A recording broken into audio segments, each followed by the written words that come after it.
welcome back to another lunchtime boxing talk. So I just saw literally one of the most cringeworthy videos that's about boxing, even though it has nothing to do with boxing. It has everything to do with race and racial prejudice. This man is a Black American. The only fighters he celebrates are Black American fighters. And then all he does is cringe whenever non-Black Americans don't support the fighters he likes the way he wishes they would. Yet this same person doesn't celebrate any non-Black fighters at all. So the hypocrisy is ridiculous. So you want people to treat fighters you like in an exalted fashion, yet you're not willing to treat non-Black fighters in an exalted fashion. Like, if that's not the most ridiculous double standard I've ever seen, I don't even know what to do. Literally, 2024 has been off the hook.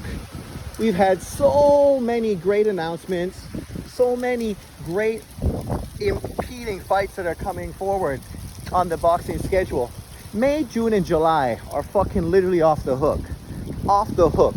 As a real boxing fan, there's a lot to be praising and a lot to be talking about right now, and really be excited about how promotional companies are literally working together to give you and me, boxing fans, the best fights in the world. Yet once again, like we saw when Fury beat Wilder, a whole group of Black American boxing fans are trying to find some way to change the narrative, to take the victory out of Tyson Fury's hands and make excuses about how Wilder was cheated by his corner, cheated by the refs, cheated by the opponent, cheated by the Nevada Commission, cheated by everybody. And literally these dudes pushed like crazy, trying to somehow justify that Deontay Wilder was the better fighter and should be recognized as the better fighter. And literally he got an opportunity to redeem himself, and the fight turned out exactly the same as the previous fight, showing you that all you were doing was making excuses that were unnecessary, unjustified, and really just ugly for the sport. If you were using this controversy to make money off of AdSense on YouTube, okay, I understand why you did it, because obviously there's money to be made. You utilized a potential hot topic to capitalize off of it. I can't hate you for making money if it's available. But other people use this for their own racial narratives and continue to act like everything they do is beautiful and proper, and everything everyone else does is led by racism. Yet, if you watch the channel and you watch the content they put out, you can see the blatant hypocrisy consistently from day after day after day after day. Very little boxing talk, very much racial narratives, and obviously talking with broad sweeping generalizations, right? And I know not all Black American boxing fans and even YouTubers are this racially motivated and focused. Actually, I watch lots of the channels, and guys are great, have nothing to do with racial topics unless it's a very obvious topic to bring up. You see Boxing Wave, Hatman Boxing from the UK, my brethren from Be More area, you know, many channels. More than just that. And what they're doing is consistently talking about boxing. Literally Saudi Arabia and the influx of money from them and the great fights have been made. That's really what any boxing fan should be talking about.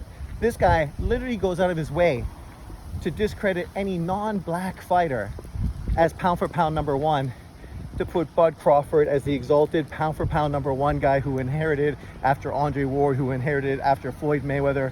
There was just a consistent Black representation of pound for pound number one. Nobody else deserved to be anywhere in that conversation, according to him. But he's not racist, right? You know, so you only want a Black American fighter to be represented as pound for pound number one. Anyone that doesn't follow your lead is a racist. yet you're the one who's being racially biased, not giving any other fighter any attention, any flowers at all, right? And there's been a lot of great fighters who've been in and around that conversation. And if there's not a dominant people at top, then there's always a conversation for who potentially could be at that position. Right now, I have Bud Crawford as my pound for pound number one. And the funny thing is, all of us are talking about Bud Crawford's next fight in California on a super card being brought to you by Saudi Arabia, care of Matchroom, working with Al Heyman's PBC to make a great card. But yet this guy is still talking about the whole Devin Haney, Ryan Garcia thing. And yet when I go on YouTube and watch most of the videos talking about that, it's the same old channels on YouTube consistently talking about only two stories to continue to beat that dead horse, to drain as much money out of it as possible. And the most people I see hating on Devin Haney and celebrating Ryan Garcia's victory are not Ryan Garcia fans. They're Devin Haney haters. And primarily the majority of those are Black American YouTubers. Tank Davis fans, right? Because we see currently the same situation we had between Crawford and Spence was going on recently with Haney and Tank Davis. Now, of course, Haney lost. So now it's moving towards Shakur and Tank Davis. But yet, it's everybody else that's racist. It's everyone else that hates Black American fighters. It's everyone else that's celebrating a Black American fighter's loss. No, that's not true. You don't see me celebrating Devin Haney's loss on my channel. It is what it is. I understand why it was significant, because it was an upset. When a big upset happens, people are surprised. Casual fans as well as hardcore. And when casual fans are surprised and start talking about something, it becomes big noise. It becomes something that we see all across the media. When you see Ryan Garcia literally hang out with Donald Trump after his victory, that gives you a good indication of how big and significant that is. And it's not because Donald Trump is a Devin Haney hater, right? And it's not that Donald Trump wouldn't have invited Devin Haney. He probably wouldn't have, because most people felt it was a taken for granted situation where Devin Haney would beat Ryan Garcia. And the fight most people wanted was Tank Davis versus Devin Haney. So Devin Haney needed to beat Ryan Garcia to continue the build up for that fight. And now with Saudi Arabia money coming in, and obviously them wanting to make the biggest fights, that was a very big fight that could happen. Now, unfortunately, that won't happen. And the reality is a Ryan Garcia Tank Davis rematch probably won't happen. So really there's more negatives for Ryan Garcia losing or winning than Devin Haney, right? And as far as this whole pay-per-view scenario, once again, people not wanting to give people credit for being successful. You don't have to like Ryan Garcia, you don't have to support him, you don't have to pay his pay-per-views, but the two pay-per-views he was involved in, both on average did 1 million pay-per-view buys, which in today's market is tremendous. Tremendous. And now I just saw today that Teofimo Lopez agreed to a catchweight fight with Ryan Garcia. And if that fight happens, man, that is incredible. That's the exact fight that I was hoping would happen. It's a much bigger and a much better fight than many of the alternatives. I saw that people were talking about Conor Benn, which obviously in the UK could be a big fight, but at the same time, who the fuck is Conor Benn? Then I saw talks about Jose Ramirez, who just struggled with Rances Bartholomew, but was lucky enough to get the victory in that fight on the weekend. Well, that's an in-house Golden Boy fight, makes a ton of sense, and you could sell it in California. You'd do a big gate, and obviously, thanks to Ryan Garcia, it'd probably do very good pay-per-view numbers. But once again, it's not a fight that people would be super excited about. But a Lopez-Garcia fight on pay-per-view, that shit's huge. Let's hope that is the fight that happens. Ryan Garcia very likely will take another loss, but 3 fights on pay-per-view, that dude is going to be worth more than $100 million. And I think when all is said and done, he'll be more than happy to end his career as a boxer on pay-per-view with a record of 1-2. And bringing that up, sad note, I just heard that Francis Ngannou's 18-month-old child just passed away. So rest in peace. That was sad news. I'm sad to hear it. And obviously the only reason I'm bringing this up is because he's another fighter who really capitalized off of 2 pay-per-views. Ended up losing both of them, but really got the bag in the process. You know, that's great news for him. I can't hate on a guy who's getting paid. That's what everybody hopes for. So, you know, well, obviously it's been a great year for Francis Ngannou getting the bag. It's also been a very terrible year as well, losing a child. So my heart really goes out to him. That's terrible news. I'm hoping that him and his family are okay. But back to the topic. Literally this weekend, we have another pay-per-view fight card, which is great. Canelo Alvarez versus Jaime Munguia. See, there's lots of boxing people could literally be talking about, excited about, and really boosting the sport, but people would rather consistently push their racial hate through racial narratives and fucking generalizations. And really, this is the problem with social media and primarily YouTube boxing community. This has been a long, entrenched, ugly situation, which really has darkened the YouTube boxing community. And, you know, it's unfortunate because in the past, there's been plenty of criticisms we could put towards boxing. You know, promotional teams not working together, obviously fucking the sanctioning bodies consistently being a cancer to the sport, fights not being made, fighters not stepping up when they should to make big fights. You know, it's consistently been this or that. But right now, with what's going on in 2024 and obviously what happened in 2023, do we really need to be pushing all of this negativity? Is this really the only thing you're getting out of the sport of boxing currently? Like, really? You know, most people have moved past the Devin Haney, Ryan Garcia situation because there's bigger and better things ahead of them.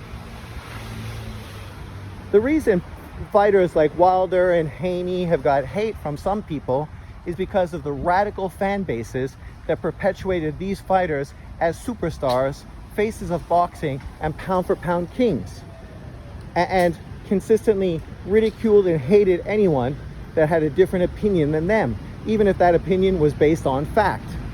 Well, their opinion was based on fanboyism and opinion.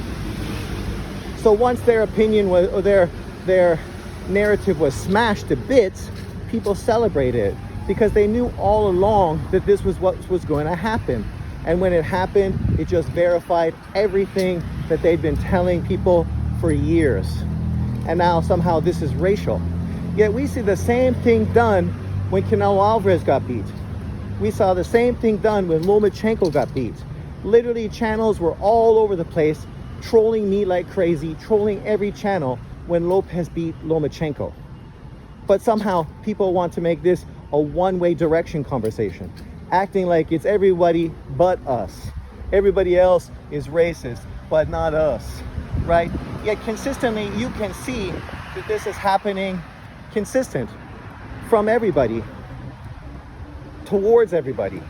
It's not specifically a racial attack at one demographic or one group, but some people are so twisted in their brain that they're full of so much hate and negativity. They literally talked about people celebrating black people being killed in America.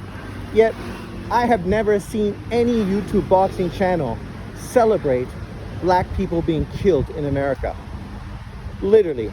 But I have seen black channels celebrate white people being killed. I literally saw LDBC channels celebrating black South Africans killing white South African farmers. Celebrating that, right? So, you know, there's plenty of blame and plenty of finger pointing that can go around to everybody on YouTube. But the problem with these channels is, well, they're not big. Specifically this channel. He hasn't done 400 videos in 3 months. The only 2 videos he did that were successful and did close to 1,000, and no other video did over 400, were his 2 videos where he literally was shitting on Haney. Haney beat Stephen Fulton, the Black American fighter, who was going to expose him, who was going to show that, you know, this Japanese fighter just didn't have the skill set, the athleticism, or the ability, the natural ability to beat a Black American fighter. Yet that is another narrative that was smashed to bits. Thrown on the ground and boot stomped, curve stomped, until it was just so many little pieces scattered on the ground. And who was celebrating Haney for that victory? Not these channels. They weren't talking about how great Haney was. They weren't giving Haney praise for overcoming the beast, the dragon that was at his door. No, literally they contradicted themselves. After saying they'd put Haney pound for pound #1, after he did what they never felt he could do, they still didn't even put him in their pound for pound top 5. And they still justified people like Devin Haney, because he was black, and only because he was black, being elevated above him. Not because he'd done more in his career, not because he had a better resume, but only because of the color of his skin. And based on that single thing, people like this discredited and hated on Haney. Yet then they come out and try to point fingers at everyone else, blaming them for doing the exact same thing they consistently have done. Right? And this is the issue I have. I mean, I don't care that you feel this way and you do it.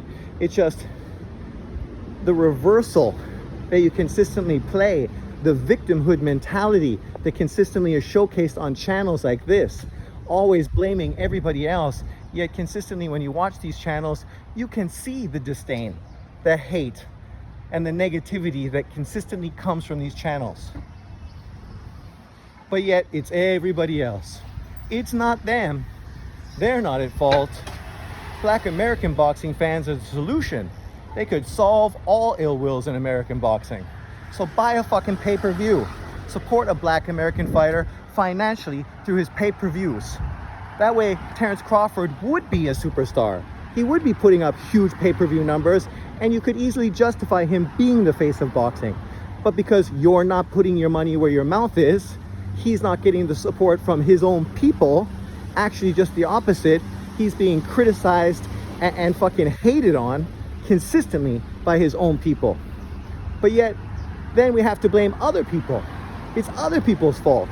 See, this makes me think about women's sports. Women's sports figures complain and moan that they don't get paid as much as men. But yet they expect men to be the ones that support, buy, and fund their sports. But why would men specifically go and buy tickets, buy jerseys, and buy paraphernalia for women's sports when they already support men's sports? The people that should be supporting women's sports and being a major contributor to their success are other women. And if you can't sell your sport to other women, and now you blame it on men because the sport's being unsuccessful, this is the same thing we see with YouTube. You can't blame other people for carrying your people and then moan and groan when your people are not being successful because they're not getting support from other people. The responsibility should fall on you to fund, support, and promote your fighters. That's if this is your mentality, that you need to be so racially motivated. On my channel, I support boxing as a whole, and I don't care about this kind of thing. You didn't see me hating on Devin Haney for losing, because I didn't need to hate on him. I knew he wasn't that great, but I do feel he should have beat Ryan Garcia. I do feel he was winning the fight with Ryan Garcia. I was one of the few people that said the fight should have been a draw. And literally people came on my channel and criticized me for saying that, even though I thought it was pretty obvious. I thought it was ridiculous, some of the narratives that were, hi, they were actually put out by other fans, acting as if Ryan Garcia somehow had dominated. How do you dominate when the only rounds you win are the rounds where you score a knockdown or visibly hurt the other fighter? And then the rest of the rounds, you're running around the ring, being ineffective, not even throwing any punches, not landing anything that could actually earn you a round. But, you know, there's not much you can say, there's not much you can do. If I support a Black American fighter like Bud Crawford and others, then I'm only using them to hate on other Black American boxing fans who support a different fighter. If I don't support them, then I'm just showing that I'm a racist. Yet it's ironic that the people saying this don't feel the need to act the same way they want everyone else to act. Because that's really what this comes down to. Don't hold people to certain levels of expectation if you yourself don't live up to those expectations yourself. But let me know in the comment section what you think. I mean, aren't you happy about what's going on in boxing? Do we really need to continue to go back and forth with the same old bullshit when you can say these examples and I can show you contradicting examples that show that you're fucking stupid and you're only cherry picking certain examples to make it racial, where I can show you other examples that show it has nothing to do with race. It has to do with people supporting fighters. Some people being fanboys of some fighters, some people being fanboys of others. You know, the whole Floyd Mayweather Pacquiao thing, well, obviously there was some racism from both camps. That wasn't the main topic. The main topic was you had fanboys for Pacquiao, fanboys for Mayweather. That shit ain't gonna change. This is sports. Thanks for watching. Leave your comments below.